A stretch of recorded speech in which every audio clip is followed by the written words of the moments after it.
से श्रुति, हमारा नंबर का टॉपिक चल रहा था और हमने 5-6 रूल्स नंबर के पढ़ लिए थे। अब जो मैं बताऊंगी ना वो काफ़ी इंपॉर्टेंट चीज़ें हैं। जैसे the plural of fish is fish और फिशेज़। फ़िश का प्लूरल फ़िश भी हो सकता है और फिशेज़ भी हो सकता है। इन चीज़ों में ऑफन कन्फ्यूज़न आता है एग्ज़ाम में। जैसे in current English fish is usual plural. आज की जो करंट इंग्लिश है उसमें फ़िश को ही फ़िश का प्लूरल माना जाता है, मतलब फ़िश का ही बहुवचन फ़िश को ही माना जाता है। Fishes is sometime use to talk about different kinds of fishes. इसको देखिए हम ऐसे समझेंगे कि जो फ़िश वर्ड होता है ना, इसका कोई प्लूरल नहीं होता। मतलब फिशेज़ यदि हम लिखते हैं तो क्यों लिखते हैं? अगर एक ही तरह की कई फिशेज़ है, एक ही तरह की, एक ही प्रजाति की, तो हम उनका बहुवचन भी फ़िश ही होगा। ठीक है, फ़िशेज़ जब जहाँ यूज़ होगा ना, अगर ये फ़िशेज़ है, इसका मतलब ये है कि अलग अलग प्रजातियों की फ़िशेज़ है। कोई छोटी, कोई बड़ी, कोई काली, कोई गोरी, अलग अलग प्रजातियों की जब फ़िश होती है उनको हम फ़िशेज़ बोलेंगे। एक ही प्रजाति की जब कई फ़िश होगी ना तो उनको फ़िश, उसका प्लूरल, उसका बहुवचन भी फ़िश ही बनेगा। इस बात को ध्यान में रखना। नेक्स्ट हमारा आता है some nouns have the singular and plural alike. इस चीज़ में बहुत कन्फ्यूज़न होता है। इस चीज़ में जितने भी एग्ज़ाम्स आते हैं ना, इन चीज़ों के अंदर से ही आते हैं। तो कुछ नाउन ऐसे होते हैं, कुछ नेम ऐसे होते हैं जिनमें सिंगुलर और प्लूरल सेम होते हैं, कोई डिफरेंस नहीं होता। जैसे स्वाइन, स्वाइन मतलब होता है पिग। तो स्वाइन में यदि हम एस लगा देंगे, स्वाइन का कभी भी स्वाइन्स नहीं होता, चाहे एक वचन हो चाहे बहुवचन हो। ऐसे ही शीप में यदि हम एस लगा देंगे तो वो रॉन्ग हो जाएगा। डियर में यदि हम डियर्स लगा देंगे तो वो रॉन्ग हो जाएगा, गलत हो जाएगा। डियर का डियर्स नहीं होता, एक वचन और बहुवचन में वो डियर ही रहेगा। ज़िब्रा में कभी भी ऐसा नहीं लगता, रेनडियर में नहीं लगता। बिशन मतलब जंगली सांड, ये ऐसा ही रहता है। कैसेस में ऐसा ही होता है।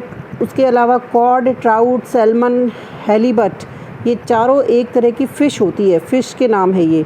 तो ये हमेशा ऐसे इसी नाम से आते हैं, इनमें एस नहीं लगेगा। एस लगाएंगे तो रॉन्ग हो जाएगा। सिंगुलर प्लूरल में एक से आते हैं, इनका बड़ा कन्फ्यूज़न आता है। उसके अलावा कॉप्स है, कॉप्स का मतलब होता है सेना की टुकड़ी, इसमें एस लग के ही इसका यूज़ होता है। इसके बाद है प्रेसी। प्रेसी का मतलब होता है संक्षिप्तीकरण। जैसे एग्ज़ाम में बड़े बड़े पैराग्राफ दे देते हैं और बोलते हैं कि इसको संक्षिप्त करके लिखो, इसकी प्रेसी लिखो। ठीक है, तो इसमें एस लग रहा है, इसका मतलब ये नहीं है कि बहुत सारी प्रेसीज लिख दो आप, नहीं, प्रेसी का प्रेसीज नहीं होता। प्रेसी का मतलब बस संक्षिप्तीकरण होता है और ये इसको ऐसे ही लिखा जाता है, चाहे एक लिखो चाहे कई लिखो। Aircraft, space craft, series, series में एस लगा होता है लेकिन ये सीरीज़ ऐसे ही लिखी जाती, कभी भी सीरी नहीं होती। स्पेसीज मतलब होता है प्रजातियाँ। ऑफस्प्रिंग मतलब बच्चे वगैरह, कभी भी ऑफस्प्रिंग्स नहीं होते, ऑफस्प्रिंग ही होता है। ऑफस्प्रिंग्स होगा तो रॉन्ग हो जाएगा। मीन्स, यहाँ मीन्स का मतलब क्या है? यहाँ मीन्स का मतलब है कि आय का साधन, आय का साधन, मीन्स ऑफ अर्निंग है ना, उसके लिए आया है, उस सेंस में यूज़ हुआ है। तो यहाँ मीन का मतलब नहीं है, मीन्स का मतलब वो आय का साधन है। इनिंग्स है, इनिंग्स में भी ऐसा लगता है हमेशा, इसको मैं आपको अभी एक्सप्लेन करूँगी। अब देखिए क्रॉस रोड्स, क्रॉस रोड्स का मतलब होता है चौराहा, इसको हमेशा क्रॉस रोड्स ही बोला जाता है। इसमें ऑलरेडी 4 रोड्स इसमें इन्वॉल्व होती है, तो क्रॉस रोड्स, इसको क्रॉस रोड नहीं, क्रॉस, इसको एस के साथ यूज़ किया है। डाइस जो होती है, डाइस होता है। उसके बाद जो फ्रूट होता है ना, फ्रूट जो खाने वाले फ्रूट होते हैं, एप्पल, बनाना, उनको हमेशा फ्रूट ही बोला जाएगा, कभी भी एस नहीं लगाएंगे। यदि हम एस लगाते हैं तो उसका मतलब चेंज हो जाता है, इस बात को ध्यान रखना, इसमें ऑफन कन्फ्यूज़न होता है। फ्रूट्स यदि आया है ना वर्ड, एस लगा है, इसका मतलब ये है कि किसी चीज़ का परिणाम आ रहा है, रिजल्ट ऑफ समथिंग, किसी चीज़ का रिजल्ट आ रहा है, तब फ्रूट्स आएगा, कि तुम्हारे बुरे कर्मों के फ्रूट्स है या कुछ भी। जो खाने वाले फ्रूट होते हैं उनका प्लूरल कभी भी एस लगकर नहीं बनता है। नेक्स्ट है गैलोज, इक्विपमेंट, इनमें भी एस नहीं लगाया जाता नॉर्मली, ये सब नाउन्स है। उसके बाद ये जो है ना पेयर, डजन, स्कोर, ग्रॉस, 100, 1000, इनमें नॉर्मली एस नहीं लग जाता। कब नहीं लगता? व्हेन यूज्ड आफ्टर न्यूमरल्स, जब न्यूमरल्स के बाद इनको यूज़ किया जाता है। न्यूमरल्स के बाद कैसे? जैसे ये है आई बॉट 3 डजन ऑरेंजेस। ठीक है, 3 क्या है? न्यूमरल है, मतलब कोई नंबर है। 3, 4, 50, 30, 10, 20, जो भी नंबर आता है उनको बोला जाता है न्यूमरल। न्यूमरल होता है। उसके बाद एक यूनिट, कोई भी डज़न, पेयर, स्कोर, ग्रॉस, 100, 1000, कोई भी यूनिट जब लगाते हैं न्यूमरल के बाद तो वो कभी भी एस नहीं लगता उसमें। न्यूमरल के बाद यदि लगता है यूनिट तो एस नहीं लगाते, और उसके बाद आता है प्लूरल नाउन। ठीक है, बहुवचन नाउन। इसको हम आगे देखेंगे तो और अच्छे से एक्सप्लेन हो जाएगा आपको ये। इसमें देखिए आप, जैसे 2 एग्जाम्पल है, the sari cost me 5000 rupees और the sari cost me 5000 rupees. ठीक है, तो 5 है ना, न्यूमरल नंबर है, दोनों में न्यूमरल नंबर है। अब न्यूमरल नंबर के बाद मैंने यूनिट लिखी है 1000 को लिखा है तो बिना एस के लिखा है, तो ये सही है। और उसके बाद काउंटेबल नाउन है रुपीज़। मनी अनकाउंटेबल होता है, ये बात ध्यान में रखना, और रुपीज़ काउंटेबल होता है। रुपीज़ को हम काउंट कर सकते हैं, मनी को हम काउंट नहीं कर सकते। तो रुपीज़ आया है तो प्लूरल फॉर्म में लिखेंगे, और जो अनकाउंटेबल नाउन्स होते हैं उनका ही सिंगुलर और प्लूरल बनता है।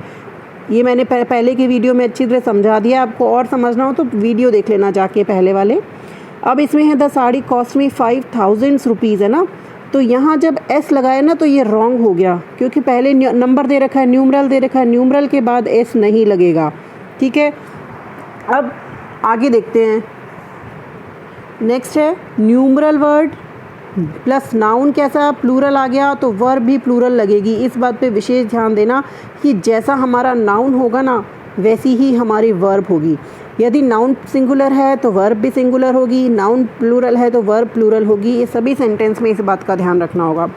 अब इसका एग्जांपल जैसे नीचे दिया हुआ है, न्यूमरल वर्ड जैसे 80, ठीक है। उसके बाद प्लूरल नाउन है बॉयज़। उसके बाद वर्ब भी प्लूरल आई, आर। इज आता तो सिंगुलर आता ना, 80 बॉयज़ आर कमिंग, तो आ गया न्यूमरल वर्ड के साथ प्लूरल आर कमिंग। उसके अलावा नेक्स्ट है न्यूमरल वर्ड के साथ यदि यूनिट दे रखी है कोई, तो फिर क्या होगा, यूनिट के साथ यदि अनकाउंटेबल नाउन है तब तो क्या होगा, वर्ब आएगी सिंगुलर। और काउंटेबल नाउन होगा तो जैसा नाउन होगा उसके हिसाब से सिंगुलर या प्लूरल जो भी होगा उसके हिसाब से वर्ब आएगी। फॉर एग्ज़ाम्पल जैसे न्यूमरल वर्ड क्या है, 10। न्यूमरल वर्ड आ गया, नंबर आ गया कोई भी 10। उसके बाद यूनिट आ गई लीटर, 1000, 100, जो भी एक यूनिट आनी चाहिए, डज़न, जो भी यूनिट आ गई। उसके बाद मिल्क अनकाउंटेबल नाउन है, हम काउंट नहीं कर सकते मिल्क को। उसके बाद वर्ब भी सिंगुलर आ गई अनकाउंटेबल के साथ, और वेस्टेड। ठीक है, तो ये बन गया हमारा 10 litre milk is wasted. Numeral number के साथ अगर अनकाउंटेबल नाउन है तो सिंगुलर ही तो ये आएगा अनकाउंटेबल, और सिंगुलर ही वर्ब आएगी। ठीक है, न्यूमरल के बाद अगर यूनिट है तो, और यूनिट में एस नहीं लगेगा। ये तो न्यूमरल वाला एग्जाम्पल हो गया। न्यूमरल में जो यूनिट होती है उसमें एस नहीं लगता है। अब कहीं सेंटेंस में लगता भी है, वो किस में लगता है ये डिपेंड करता है सेंटेंस में ऑफ आने पर। ऑफ के ऊपर बहुत कुछ डिपेंड करता है। ऑफ के ऊपर डिपेंड ऐसे करता है जैसे मान लो कोई यूनिट आ गई, उसके बाद यदि ऑफ आ गया ना तो यूनिट में भी एस लग जाएगा और नाउन भी हमारा प्लूरल हो जाएगा। बहुत ज़्यादा कंफ्यूज करने वाले सेंटेंस होते हैं, एग्ज़ाम में इन्हीं में से आते हैं, देखना आप। जैसे हमारा स्टार्टिंग में आया 50, ठीक है, 50 क्या हो गया, 50 हो गया न्यूमरल नंबर। न्यूमरल नंबर आ गया, उसके बाद डजन्स आ गया, डज़न यूनिट हो गई। अब डज़न में एस क्यों लगा, डज़न में एस इसलिए लगा क्योंकि बाद में ऑफ हो गया। यदि यूनिट के बाद ऑफ है तो यूनिट में भी एस लग जाएगा और बाद वाला हमेशा प्लूरल आएगा। ठीक है, उसके बाद वर्ब भी प्लूरल आएगी क्योंकि ये नाउन प्लूरल है, और ये ऐसे हो गया। ठीक है, तो ये बन जाएगा 50 dozens of banana have been destroyed. ऐसे ही न्यूमरल वर्ड है, यदि यूनिट है, ये ऐसे ना, इसका एग्जांपल न्यूमरल वर्ड था 50, उसके बाद यूनिट है। न्यूमरल वर्ड में कब लगता है एस, जब ऑफ आता है, वरना नहीं लगता। यदि ऑफ नहीं आएगा तो न्यूमरल वर्ड के साथ यूनिट में एस नहीं लगेगा। Thousands of criminals were killed, 1000 है, इसमें एस क्यों लगा, क्योंकि यहाँ पर ऑफ आया है और इसके बाद वाला हो जाएगा plural. Hundreds of criminals were arrested, hundreds में एस क्यों लगा, क्योंकि इसके बाद में ऑफ है और ये हो जाएगा प्लूरल, और इसके साथ वर्ब भी आ जाएगी प्लूरल। आ गया समझ में? ये बहुत कंफ्यूजिंग होते हैं लेकिन क्वेश्चन इन्हीं में से बनते हैं।